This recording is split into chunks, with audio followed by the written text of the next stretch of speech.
would you want genuine and modest? What does that do? Oh my God, we have to fight for this. We hate Makawar in this household. Stop clutching your pearls. Like, it's not that serious. Do you remember being in 9th grade? 9th graders are insufferable. Do the bunions work for this man? Okay, I don't want to sit here for too long because we have the vocal music playing, but we're still doing Uluru games. We have 5 hours and 47 minutes to finish this, and there's at least 2 more videos we're doing. So, hello friends and gamers. We're in Universe 1999. Again, I've recorded 3 videos back to back to now back. This is the 3rd one. We have to finish this event tonight, and the levels, like the stages are getting harder. So we're gonna go as long as we can, but we might be cut off soon. I originally thought there was only 13 stages in regular story mode, but it seems like there's 15, and we have a little bit of housekeeping to get caught up with first. Obviously, we have to do all of this right here outside the suitcase, but we also unlocked the fire totem. So I think we have to do some leveling here. We have 2 of the eucalyptus pods, so I want to see what all these buffs do. So we have this first one here, and there's a couple. Okay, so there's different scenes. So genuine and modest is a buff blessing. When fire totem explodes, deals additional damage to the holder equal to 80% of their attack, which could be helpful. But right now, I think we should probably look for some HP buffs because I just had we did a challenge last time and Jay died. So deals additional damage for kind and patient. Deals additional damage to all enemies equal to 40% of their attack. What's the difference? Because this one's additional damage to the holder. Oh. That's not good. Deals additional damage to all. Why would you want genuine and modest? What does that do? Okay, so we have talk and share as well, which when the fire totem explodes, Moxie +1 for the ally with the lowest Moxie, or co-work and listen. When fire totem explodes, all allies recover missing HP times 15 HP. We're gonna build that one first off, and then we can pick another one. So for mercy and respect, it looks like we can also have both, quite frankly. But mercy and respect, when fire totem explodes, the target gains 5 burn, or when fire totem explodes, all enemies gain 2 burn. So right now I'm going for this grasp and empathy option, but opposed from that, I think we may just go kind and patient, deals additional damage to all enemies equal to 40% of their attack. We'll just do that for now and go from there. So we have some effects, and yeah. The basic effect, though, is that when any character attacks, if the main target does not have fire totem, they enter the fire totem status for 2 rounds. Fire totem explodes after the duration, dealing damage to the holder equal to 100% of their attack. Within the same turn, the fire totem can only trigger once every 2 rounds. Okay, so we have a little bit of that running, and then we have some of these. So this pink star here is Revival Journey Desert Flannel Part 1. It is a work log for municipal employees. As per usual, I do read through all of these, so if you don't care, skip ahead a little bit because I always forget to put the time on screen. So the work log, we have Plappy here. When they gave me this civil service job, I never thought I'd end up working with an emu one day. So this is desert lore. Or perhaps I should say that when I was drowning in those irrigation project application forms I couldn't finish last month, there are always so many applications I can't seem to finish. I never thought an emu formed of pixels would be of any use to me. So she's, it's not Desert writing this, it's some random person, because it says Plappy really is something else. I'm not even sure if that's its name. I just heard that girl with the ponytail call it that. So this is just actually from somebody who's helping build up and fix the thing, talking about Plappy. It's quiet, strong, and has a strangely trustworthy air about it. So when I noticed it flipping through unapproved forms and trying to help with them, I didn't think to stop it. Oh, this is when we were filling out the forms. They got so desperate that Desert brought out Plappy. Oh my god. To be honest, and I'm not sure if I'm just imagining this, but I think I can sense an aura of guilt radiating from Plappy. What the heck?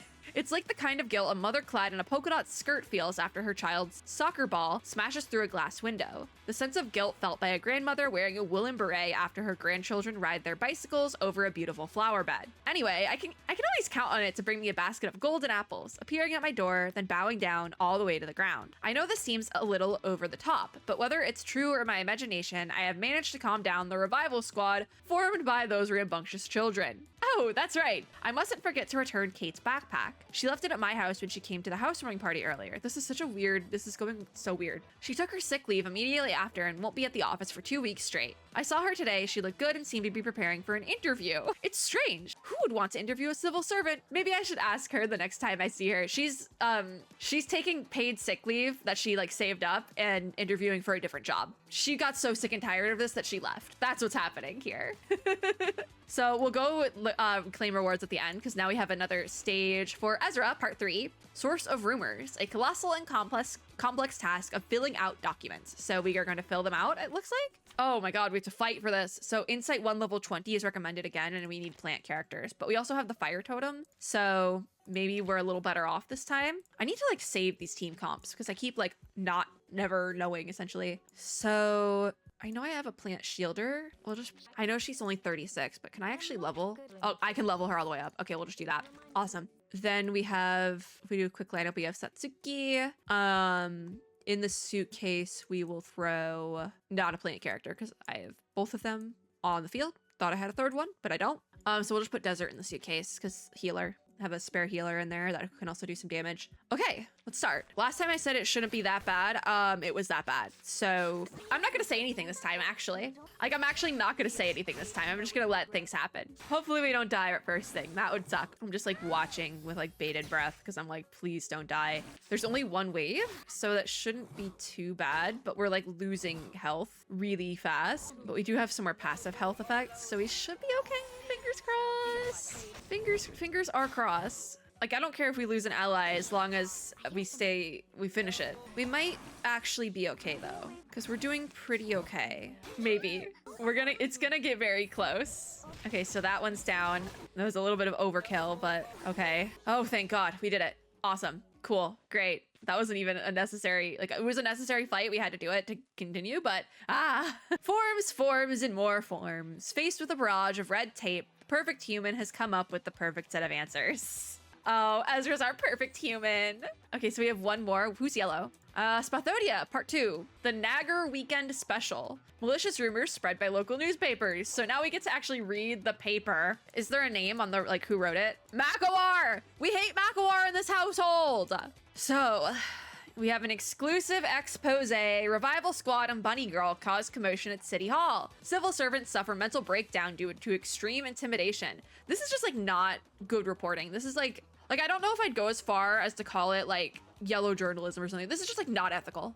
It's like what TMZ does, you know? It's like, it's not necessarily illegal per se, but it's definitely, first of all, it's questionable how they got the information because they are stalking people. They're stalking people. And second of all, it's like making it sound much more dramatic than it actually is, sort of thing, to like sell a certain narrative, if that makes sense. And as somebody who is studying journalism, I think I can say that. I don't think I'd call it's not illegal, but it's definitely not ethical. What are you doing, Makawar? They should take your license away. I bet you don't even have a license. I don't know how journalism works in Australia in the 1990s, so beats me. However, the Uluru games are on the verge of revival, igniting the flame of competition and arcanists everywhere. I'm sure many of you have heard the news already. Also, this is so flippantly written. Bad article. Perhaps you've even passed by the revival squad in the street, led by that precocious female student. And needless to say, everyone is very curious about them. Just how this is written, it's very like condescending as well. It's like very weird. Like this is the type, like like Makawar is like the type of journalist I would block on Twitter. Because it's like you just read their piece and it's like, there's something off about you. And I can't necessarily tell what it is from this specific article. So I'm just gonna block your Twitter account and move on. I have a lot of people I've done that with. They are, of course, a flame, a 9th grade student, a fungus researcher, and a prominent public figure backed by the entire St. Pavlov Foundation, making for a motley crew fascinating enough to make anyone's heart burst with excitement. Who's which? The flame would be Ulu. 9th grade student is Spathodia. The fungus researcher is Ezra. And the St. Pavlov backing would be Veritan. But what about Desert? Just like the bunyips who have been lurking in the city's dark alleys recently, these denizens of society's dark underbelly have crawled out of the sewers and thrust themselves into the spotlight and are fast captivating the entire nation's imagination and attention. This is weird because it's like these denizens of society's dark underbelly.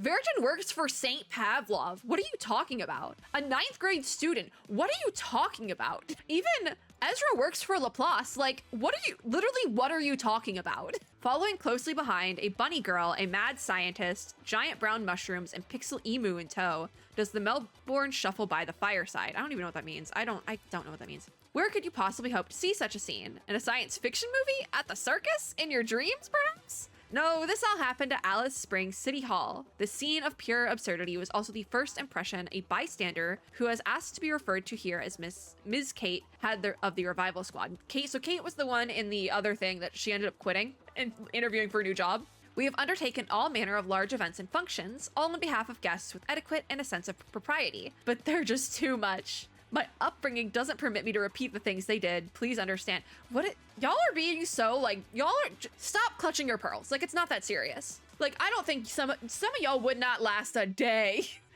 or being a reporter in the US or something like that. The aforementioned chaos wrought by the revival squad completely destroyed Ms. Kate's day. When recounting this experience, she choked back tears multiple times and even broke out in incoherent sobs. Let us return to that glorious event and reflect on what our ancestors had to say about the Uluru games. Do we really need these games, or did someone tell you that you need them to awaken the love for sportsmanship and fair competition lying dormant in your heart? This has to be an opinion piece, and it's a bad one at that. Who published this? What is the point of them selling tickets? Is this just another case of sensationalism gone mad? Like, literally, Makuar is the ultimate pearl clutcher here. Dude, chill out. It's not that serious. Go and take a look at the page you just tore out of your calendar this morning. As we stand at the end of the century, who truly wishes to exhume those long dead and decadent traditions once again? I do, it sounds fun. Whose pockets are being lined with the money from these tickets that seem to be on sale everywhere you go? Listen, the capitalism of it all is questionable. You're right about that. However, we know the money is going to Desert Flannel's rent, which, you know, I think if the money's gonna go anywhere, going to rent is like a valid thing. She's just a girl and she just needs to pay her rent. I do, however, still hate Makuar, and he's a bad journalist. I think he should be fired. I don't like him. We also got another eucalyptus pod, which is great because we need those. Don't necessarily need the enlightened, but we could use more eucalyptus pods. All right. Let's unlock something. I didn't do anything here, so we'll pick one. Let's do an all enemies. We'll do grasp and empathy. So I really just unlocked all of the yellow ones, quite frankly. But it looks like you can technically unlock everything. So we have something unlocked in each place now. I feel good about that. But stage 10, Let's Play Home, is a simple story stage, which is great because we were getting like the levels and difficulty of these stages kept going up. And it was scaring me that we wouldn't be able to finish it because it would get too hard for my account. But we're good. So stage 10, a delicious biscuit adorned with Snow Lake sugar. This half is for you and the other half is for me. My friend, I missed you so much. So we're having a little snack time. This is gonna make me so hungry. I hope that the entire rest of this event is just 0 stamina story stages, because I really need that. We can't get any more difficult on the difficulty unless you like. We really can't. Because I'm dying left and right. My team is not built enough. Even like I'm up at level 40 for most of these characters. It's not built enough. I don't know what to do. But everything is going smoother than expected. The last time this happened, people almost died. Laplace has forwarded the Uluru games application to the Foundation. I'm surprised it is going this smoothly and this quickly. I also keep forgetting to up voice volume. Mr. Slouchat on the phone this morning. Thank you, Mr. Slouchat. They believe it will be a good opportunity to build a positive image for Arcanists. Yeah. Strengthen the communication between them and humans. So they are letting humans spectate. That happen. That's good, yeah. Then when will we have the result of the application? So we didn't even have to take it from Pavlov. The procedure is long and complicated. Besides, the safety report They just were totally okay with it. A few days ago. So it will take at least 20 days. That's what I'm talking about. That's where the red tape comes in. 20 days? If we start the construction after that, we'll never make it on the opening day. Oh. The engineers said the construction will take at least a month and a half. Yeah. That's almost the fastest they can do. Can we postpone it a bit more? They shouldn't have picked a date yet. I'm afraid not. I already postponed it until half a month later for the construction. Summer will be... Does it have to be in summer is my question, because... It's okay. We have talked about the construction arrangement. Didn't they have like winter events too? It's not necessarily summer. A map marked with writings is rolled out on the table. Ezra draws a new line. So... We may start the renovation ourselves and move on to other things when we have more people to help.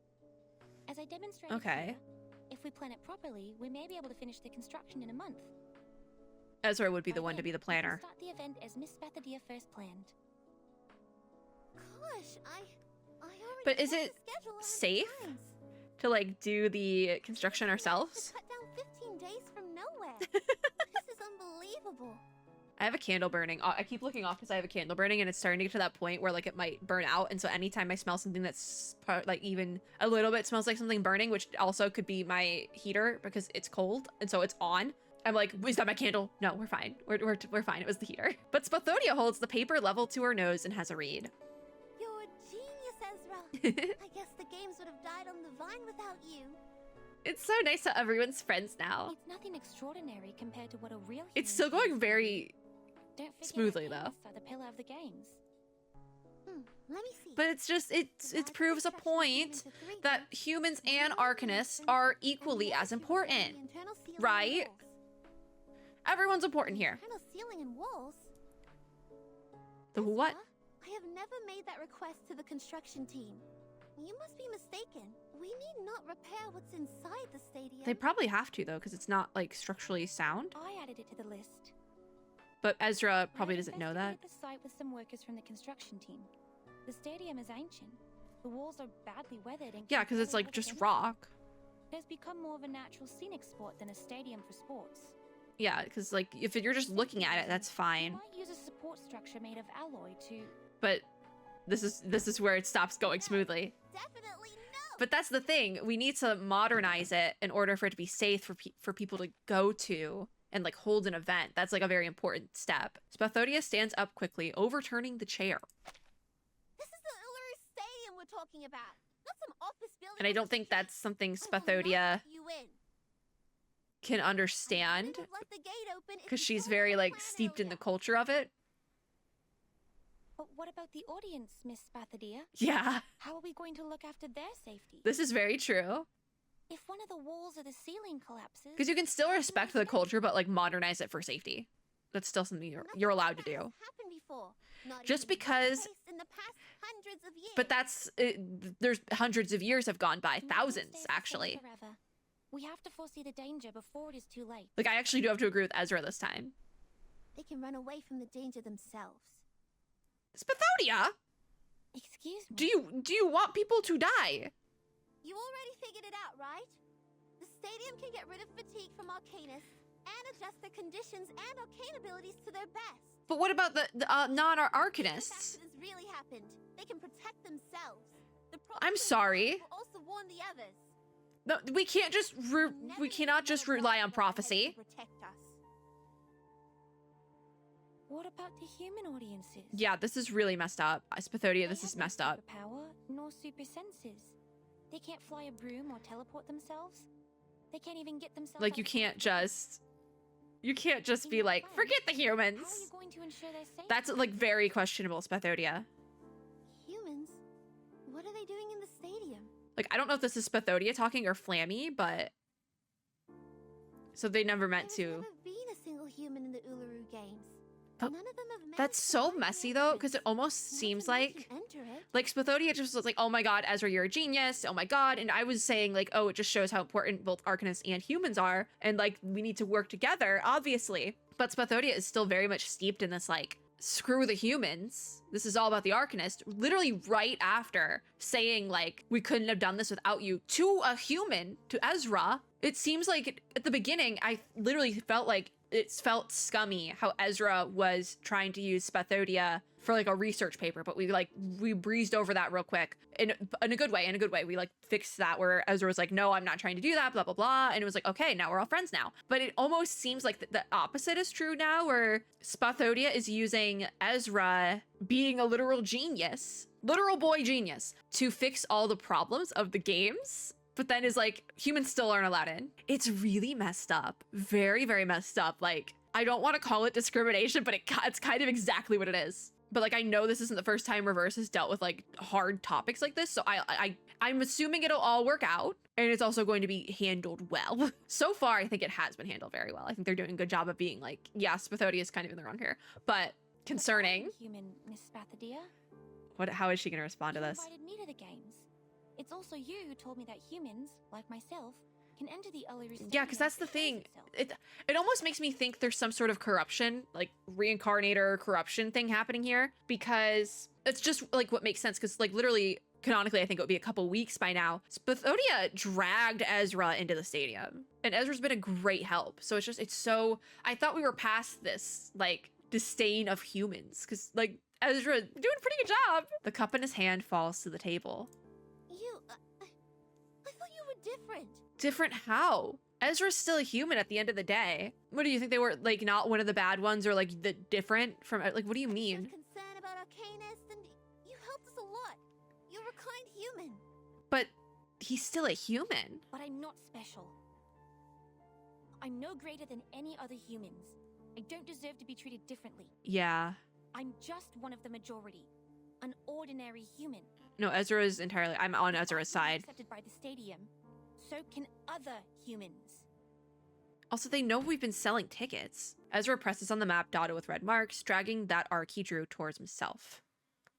Badadia, Ezra, guys, calm down. This is not the time for a fight. Desert, pick a side. This is very important. This is not the time? When shall we have it then? Maybe never, because it's messed up. It's full of sports games for humans. One Like, yeah, okay, I get it. another. I get it. She's like, well, the humans have all these things, all these cool things. Why can't Arcanists have this one thing? I'm pretty sure Arcanists can be athletes. Like, I'm pretty sure there's nothing stopping, because, like, literally, Spathodia was gonna box. Was she, like, unable to do that when she became an Arcanist? Because it's not like she's been sitting on that for years. She literally that just happened. I don't know what's happening. This is so weird. This is the only sports game for Arcanists. Why don't you go mind your own games? This is so bizarre. Have the humans stolen enough from us? They even made our arcane skills accessible to them. They I don't think that's a bad modified thing. and added some I think science it's stuff. okay, actually, for everyone to be able to use the magic. Something new. Some I inventive think that's okay, actually. Why are we gatekeeping arcane skills? taking away the Uluru Stadium with metal bars.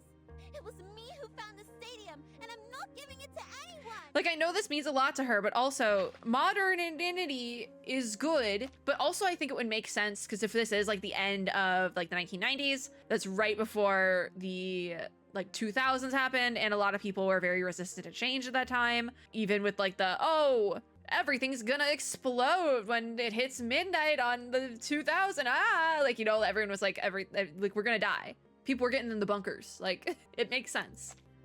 Taking away? Was it the 2000s panic? I forget what it was actually called, but it was like an actual event. I have never thought of taking anything away from Millennial humans, panic? I Badadia. have no idea. It's just like I was just very, trying to help. Like most like of the everything researchers. that's happening makes sense, Spent but it's most of our not. time in the lab. It's We not good. read, we study day and night.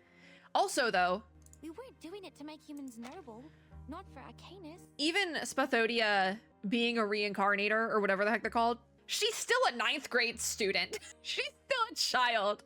Do you remember being in 9th grade? 9th graders are insufferable. They're like a step away from middle schoolers, meaning they're still insufferable. Because high schoolers aren't that much better than middle schoolers. I'm gonna be so real.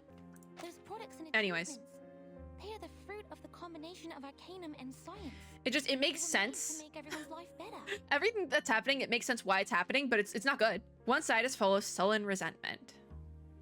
Make life better. Get out. You think I never saw the ad of a class? Why is she so... Fight Arcanum with science. Tame the orderless power with sense. That's what you tell the people. I mean, the other side seems unwilling and filled with grievance. Spathodia cranes out to Ezra, her face flushed with anger.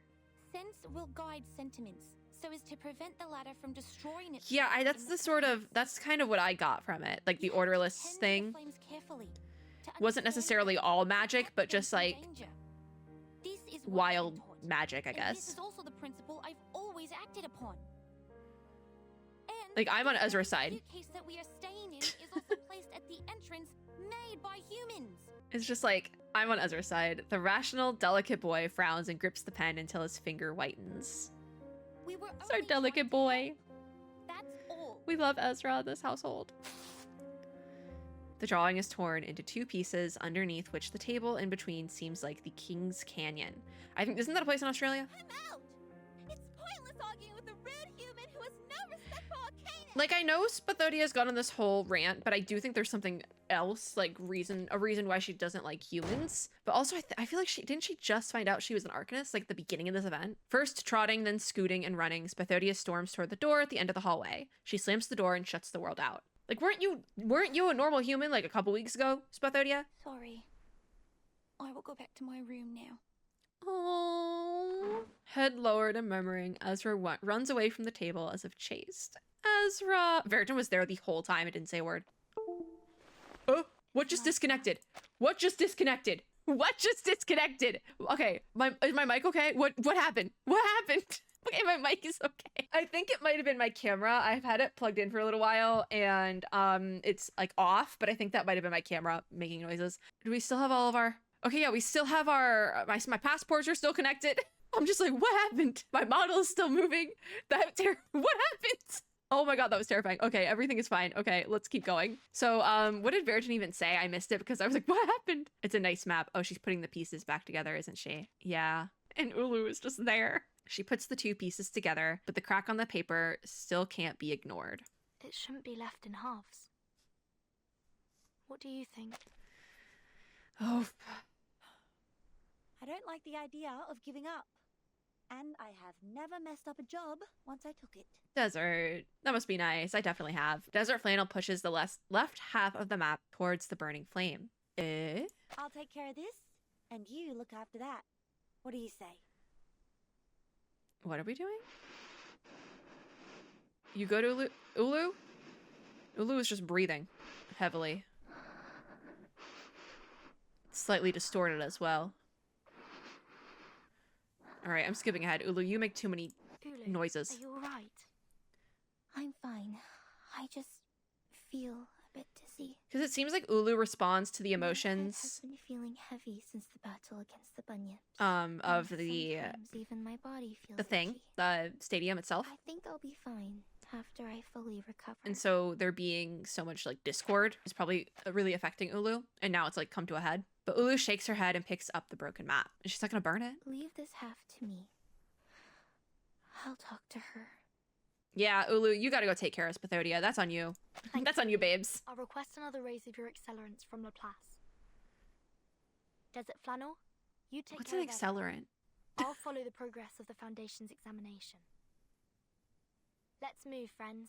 Friends. This is a mess, isn't it? The people set out for their targets one after another, leaving only empty chairs in the room. And a bunyip. Oh, because the bunyips respond to that, don't they? A small figure as black as cinder walks out of one pool of shadow and then vanishes into the other. This isn't a fighting stage. It's taking a while though. So we're at the What the heck office. Did you say? What do you mean no other progress? Progress of the Uluru Stadium renovation? Who the heck will pay paper for this piece of shit? I don't even know what's happening now. His mustache quivers with every angered breath. Okay. Sorry, sir. Makawar! Hate We this guy. haven't been able to find anything new about the revival squad for a long time. They didn't even step out of that suitcase. So it's in been the last 2 weeks. after we got their names in the papers. I hate this guy, by the way. Unethical Neither did we journalist. hear anything from the source. But his boss, I want to feel bad for him because his boss is definitely abusive, but they both kind of suck. The boss sucks more probably, and that's probably why Makawar sucks, but that still doesn't make it right. A file filled with papers is thrown into Makawar's I'm face. not hiring a notorious journalist like you for this boring He's a news. notorious journalist. Get out and find more. Some big and breaking news like that revival squad of Uluru games in City Hall with Bunny Girl. Him saying it like that sounds so goofy. The chief editor storms off, and it skipped ahead, leaving his lion roar lingering in the room. Makawar, I think, just smoked a cigarette, which don't do that, but understandable. The bunyips are in the building. It's you. Good timing. Do the bunyips work for this man? Evil. Tiny bunyip swiftly crawls up Makawar's leg and winds around his finger. Seconds later, it turns into a spot of ink. Oh my god, the bunyips do work for Makawar. I literally, in like the video where we saw the bunyips and Makawar, I was like, do they work for him? It didn't say anything about it. And I was like, okay, I guess they don't. It was just a coincidence. They were drawn to his atrocious demeanor. But no! Oh my god, this man has bunyips working for him. He's evil. The Uluru games on the edge of total disruption. The revival squad. Oh, that was the figure. It was in the against each suitcase, other. spying on the Merely that a group of monkeys.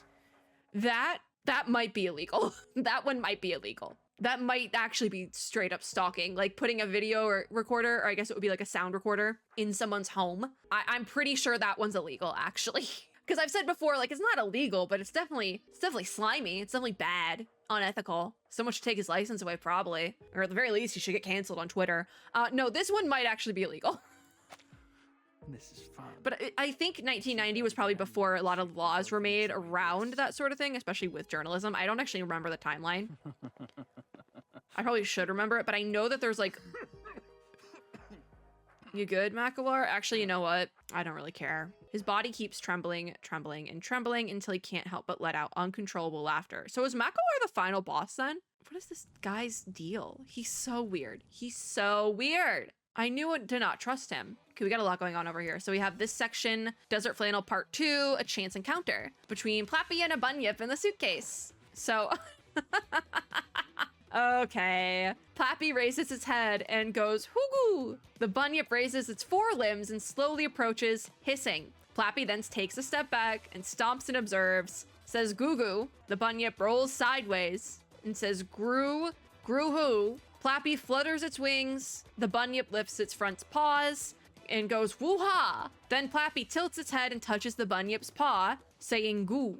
The bunyip then circles Plappy, shaking its head rapidly, hissing and going "gah." Okay, all right, fine. We have Ezra over here, part 4. I think this is the last section for Ezra, either that or it goes to 5. A page of research notes on milk white mushrooms. We will be reading it. It's gonna take forever. But we will be reading it. So research notes from Ezra for the milk white mushroom. Its introduction in the guidebook states that it is also known as the spicy milk mushroom. Is it really that spicy? I don't think I want to find out.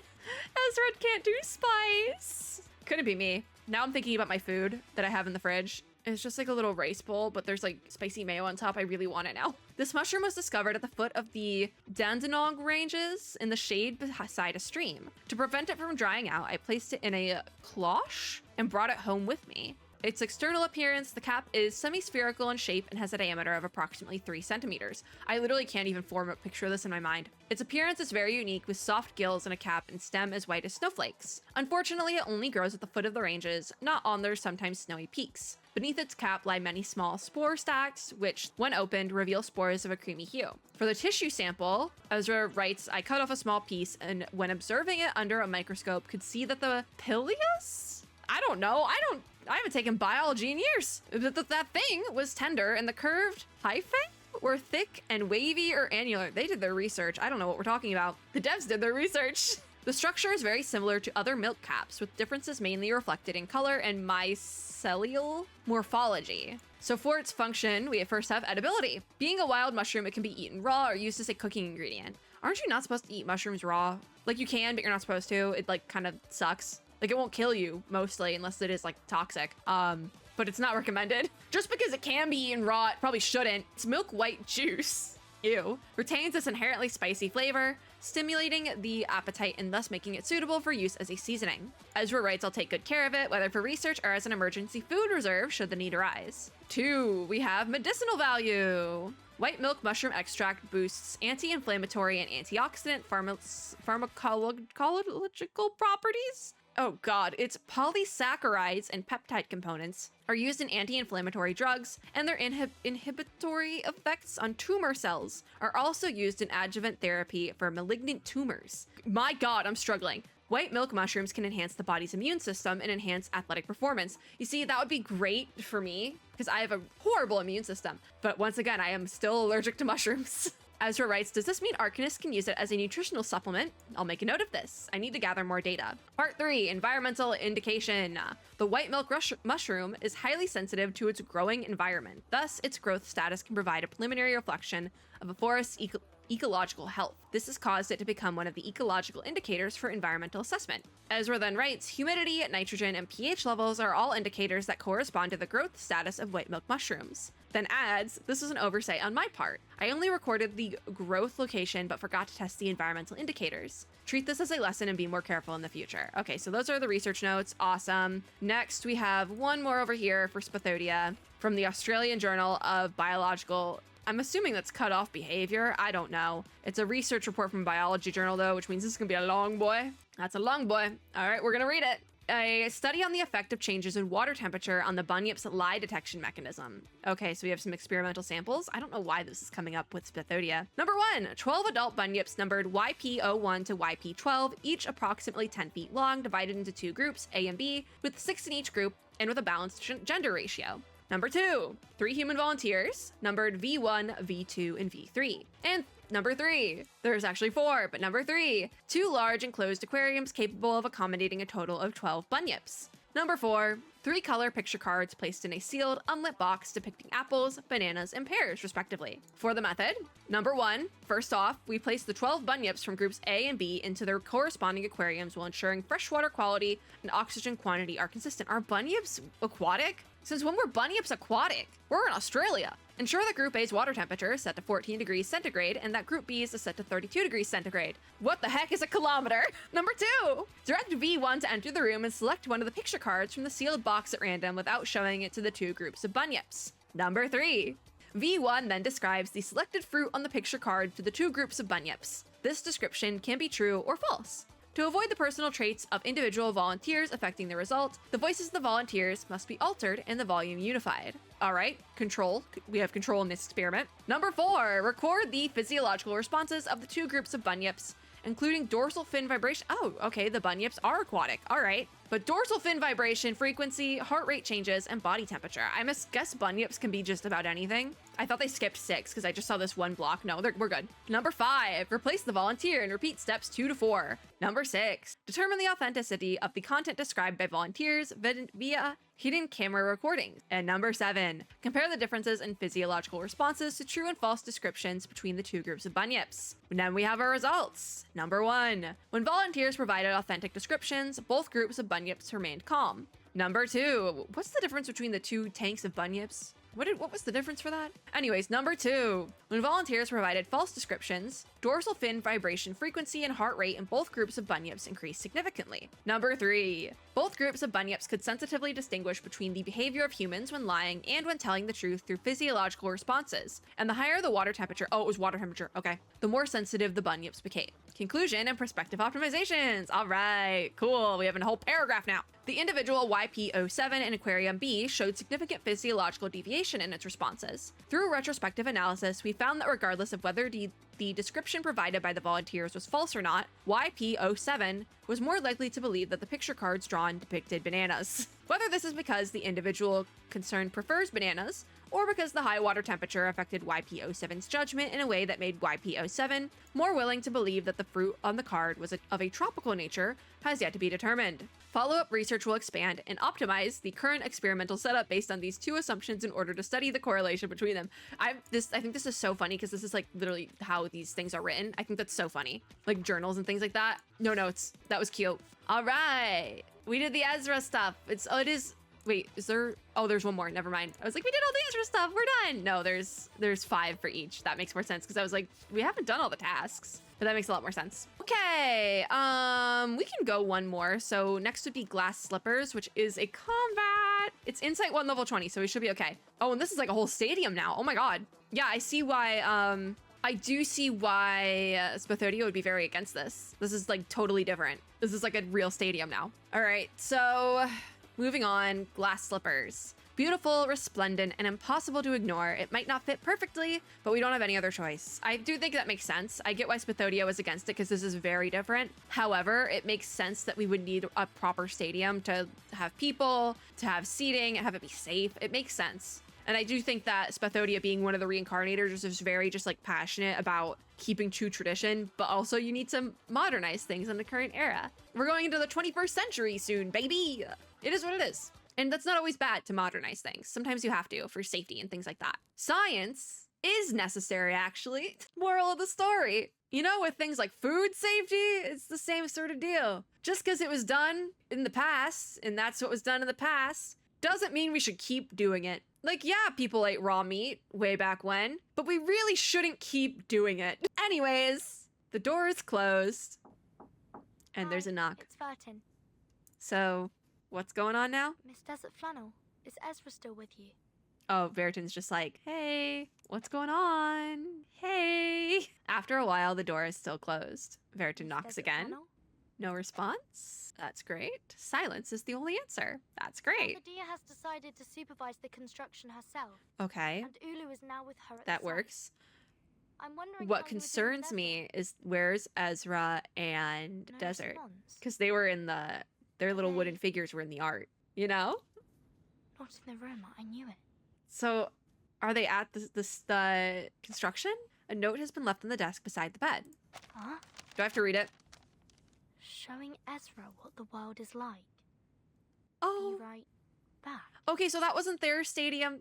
Desert flannel. Desert took Ezra to like a sports game or something. That's really cute. Because Ezra's like a fragile little boy. That's kind of Watch cute. your feet and your head. Desert Make sure just... you never look down. That's how you get muddy shoes when you're out here.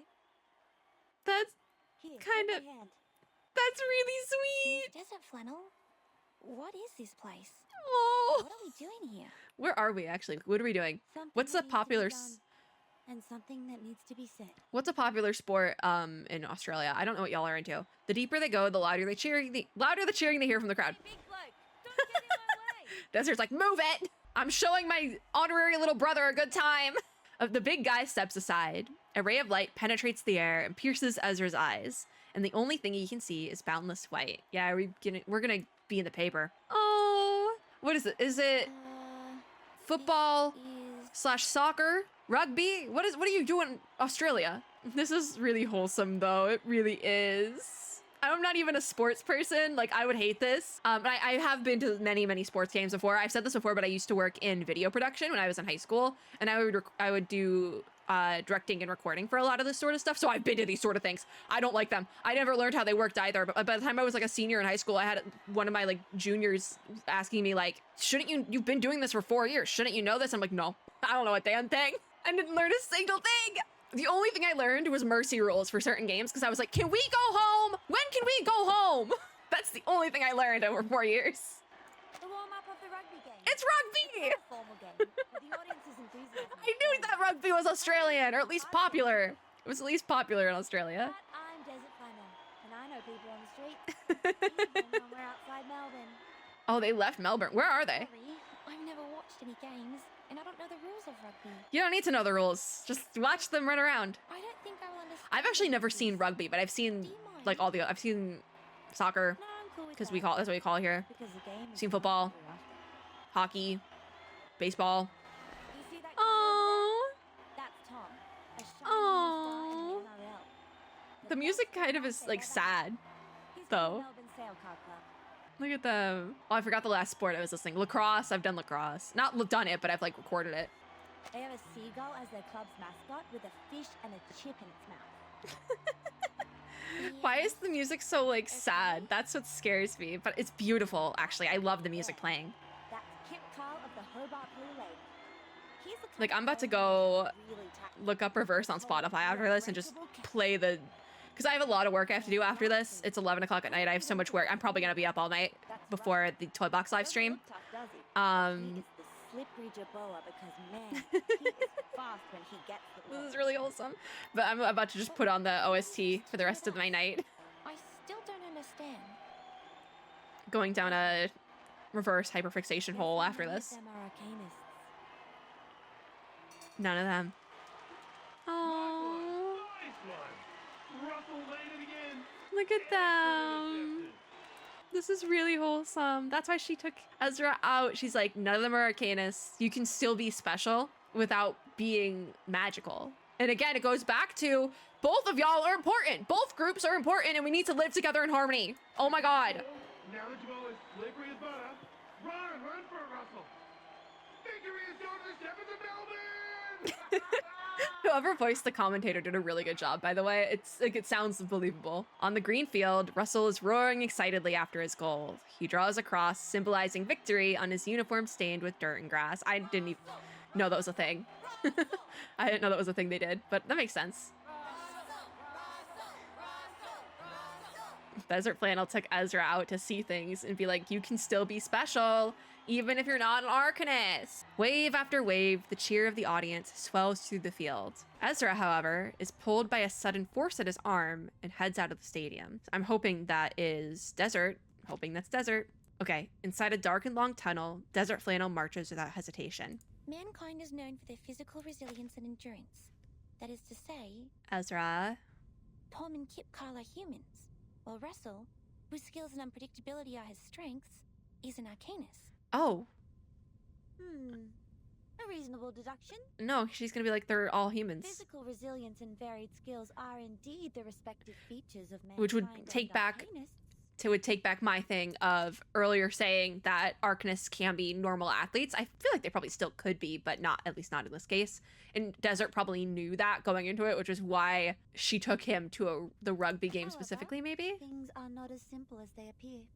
To be like, they're all humans. She stops at a door, turns the doorknob, and pushes it open. I'm hoping this is actually Desert and not like somebody pretending to be Desert. What welcomes them is a mixed smell of sweat, dust, grass, and medicine, together with occasional curses. I'm gonna say it right now, I've been in some of these, like, what are they called? Locker rooms. I've been in some of these locker rooms, not just like high school gym. No, I've been in like the hockey locker rooms. Like, I used to be a figure skater, like I said this already, but I've been in those rooms after the hockey players were in there. I'm assuming the rugby is just as bad. It's probably just as bad. Why did you take him in here, Desert? Players, black and blue, are busy coming and going. Nobody has time to take care of these two trespassers. In fact, all of them are Arcanists. All of them? Wait, what? Really? Give me that thing. They're all? Yeah. Wait, that changes everything. Careful. Don't overdose. Dude, Killers are addictive, you know. why'd you take Ezra here then? The newspaper's gonna interview you, champions, so don't get high in front of the camera. Hey, listen. This is so... I mean, it was the 90s. All right. Sporting is great fun, but it can also be dangerous. Yeah. Especially for sports like rugby, MMA, or boxing, which involve a lot of intense That's physical true. contact. I would argue, I think every sport is dangerous in its own way because the amount... I've seen some insane injuries through figure skating, and you would think, oh, figure skating, it's not the pretty, like, whoop, whoop, whoop, you know? I've seen some insane injuries, like, firsthand. I've witnessed people get concussions, like, in front of my own eyes, like, a couple feet away from me. So, yeah. I think every sport is dangerous in its own right. But obviously, if you think about a dangerous sport, you're going to think about something like boxing or MMA specifically because it's like hand-to-hand combat. But every sport is dangerous and difficult in its own way. Thank you for coming to my TED Talk. This is something I care a lot about. The Arcanists who are good at healing will naturally become the best athletes of all. I guess that makes sense. 15 minutes. That's all they take.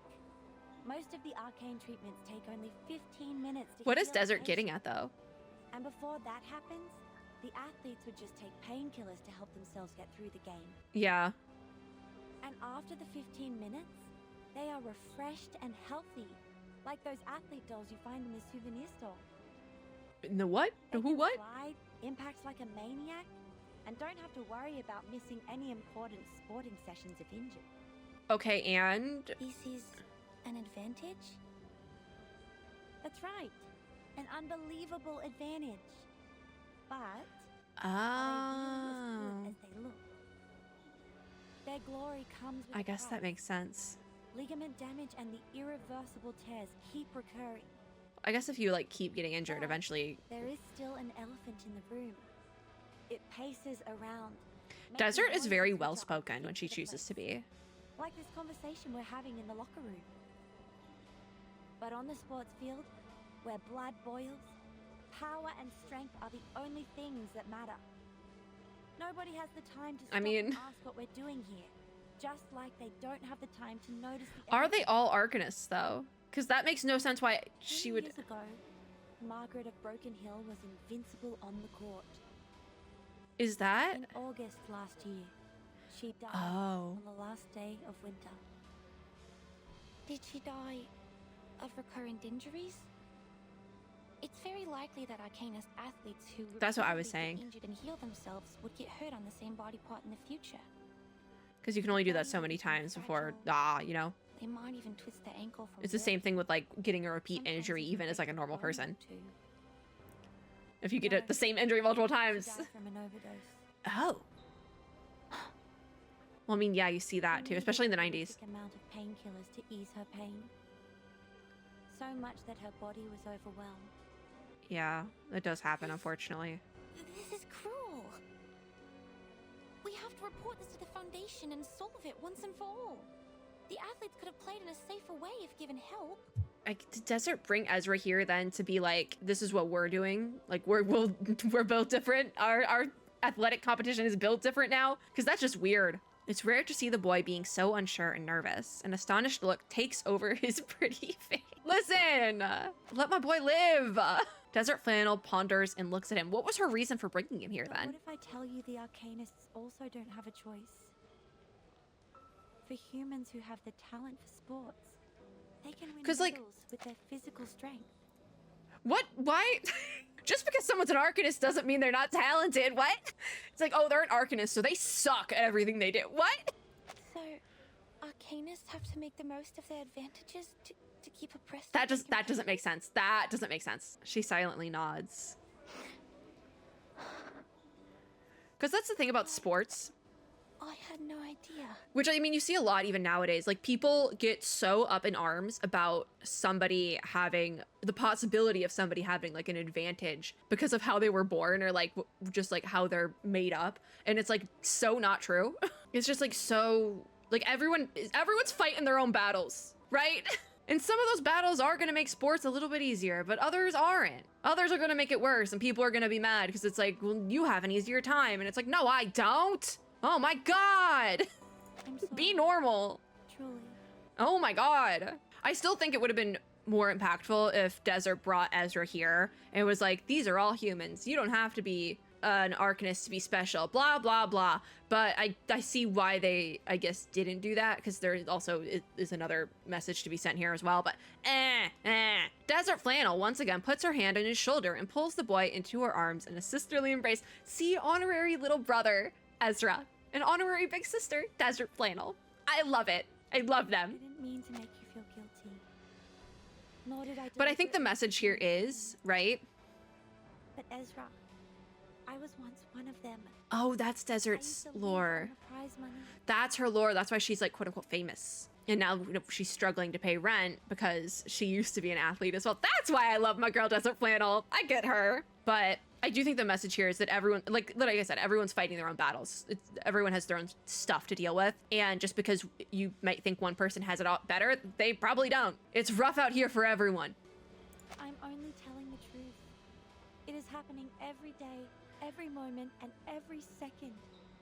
Drug addiction, premature senility, and irreversible physical damage. Damn. This is almost a destined end for every Arcanist athlete. That must be why she was so excited to be in And the nobody is held stadium. accountable for this.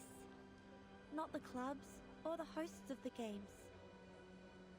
Drug abuse is a personal behavior. This was not the direction I thought we would be going with like serious Those issues people talked about who in are this event, passionate but about here we sports are. And don't want to lead a life without them.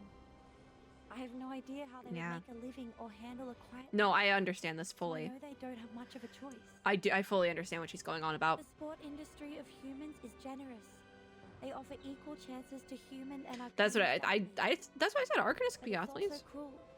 And the athletes are like the girls in Cinderella's story who wish their feet would fit the glass slippers.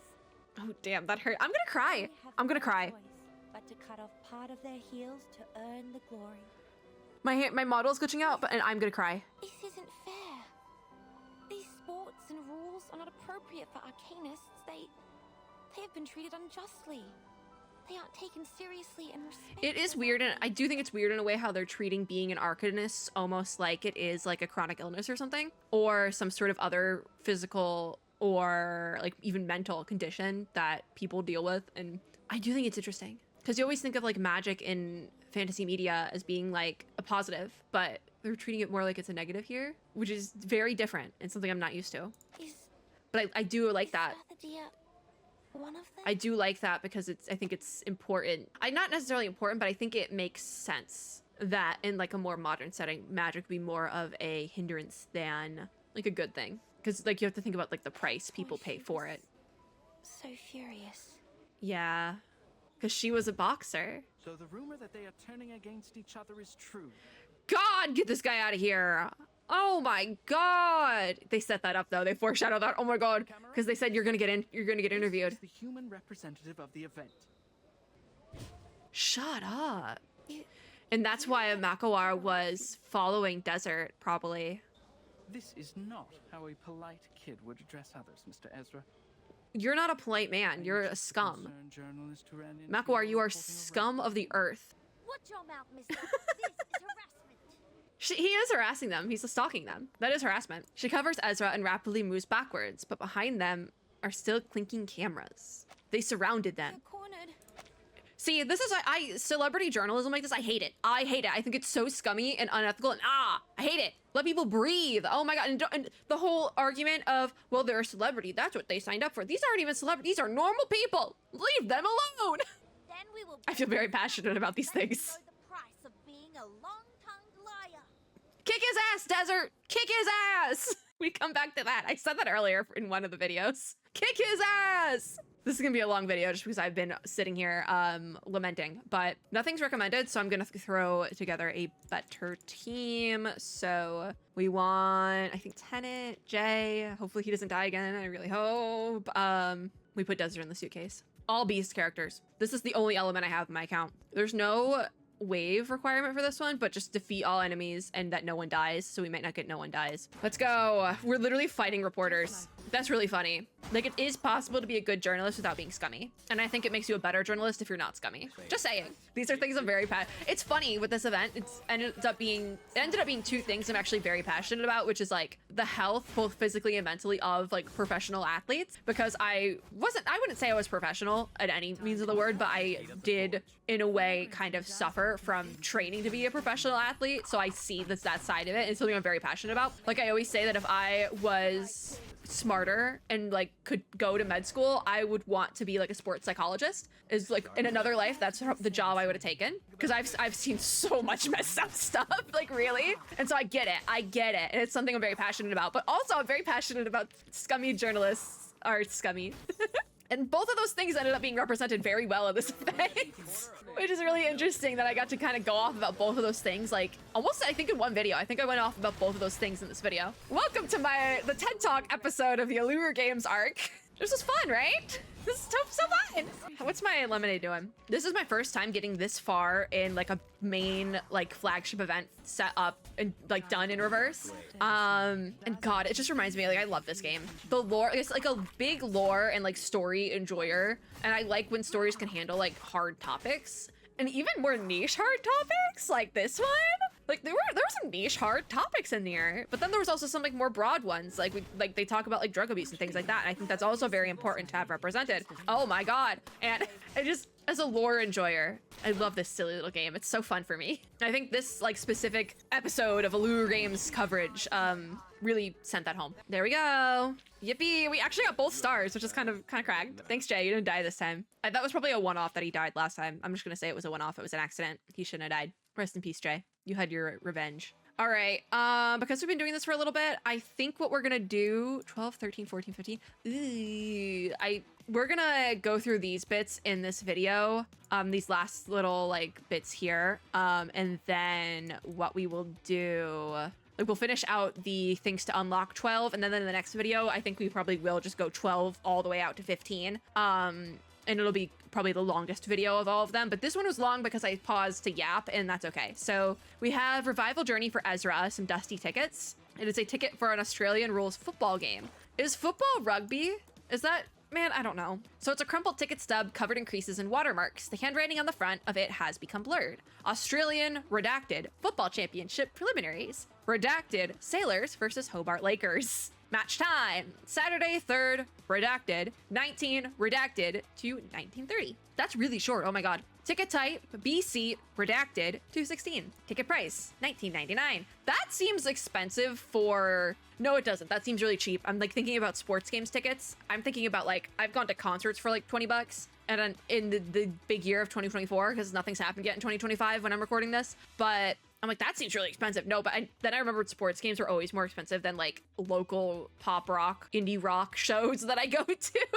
So that makes sense. But then inflation exists. So I don't know. Points for attention. Number 1, please keep your ticket safe and presented upon entry. Number 2, dangerous and flammable materials are strictly prohibited from the venue. Number 3, minors must be accompanied by redacted, an adult. We all know the word. We know the words. That's a big one. Number 4, before and after the competition, redacted, and competition staff will guide spectators in entering and exiting the venue in an orderly manner. Redacted kets are available in limited quantities. Fortunately, redacted, and the ticket stub was crudely torn off here. So I think that was our last one for Ezra. We have this over here for Spathodia Part 4, Expert from Indigenous Sports, the front page of a local sports magazine. I love that. Oh my God. This is still kind of long, but we're not gonna read it, just because it's not that long. And obviously we read everything here. Running tracks, ball courts, and lawns, these places are where key memories in an individual's journey of growth are born. At every moment, every second throughout history, people have been competing, running, striking, and jumping somewhere in this land.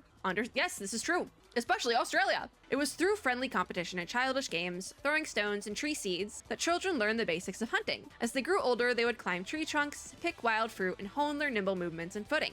The youth walked upon redwood branches, placing stones on their knees, then sought to catch the most dazzling sparks from the fire. Tree seeds, trunks, and branches. It is from the top of a eucalyptus tree, that is actually a grammatical error, I believe, that our lives can be seen. This is the old saying that accompanies the tradition of the Arcanists. Oh, it's an Arcanist magazine specifically. Arcanists journeyed through dense forests and rivers, hiking to reach the belly of the earth, Uluru. All right, so that was for Spathodia. There's one more right over here, I believe. The city street corner. What took place on this street corner became the defining moment of the entire story. Sparks flew as the fires of youth met on the spot, so we can pass the torch and dispatch some characters for 8 seconds. So let's just throw out some characters in there, and I'm gonna wait 8 seconds and see what happens. 3, 2, 1, complete. Nice, we didn't need to do that, but I kind of wanted to, so we'll grab these then. So we have our last task for Ezra. We got a skeleton and another eucalyptus pod, so we can go unlock something. And we got our 4th task for Spathodia. We got a cicada wing. All right, so that will be it for today. We'll do Lone Journey next time. I need to be at level 25 for that one, so fingers crossed. But that was today's video. A lot of yapping, a lot of very passionate yapping. So that is going to be it for this video. Thank you guys for watching. If you like this video, make sure to give me a like down below, as well as subscribe for more and click the little notification bell to be notified when I upload new ones. As always, I hope everyone Hatter is having a super lovely day wherever you are in the world, and I'll see you all in my next video. Bye guys!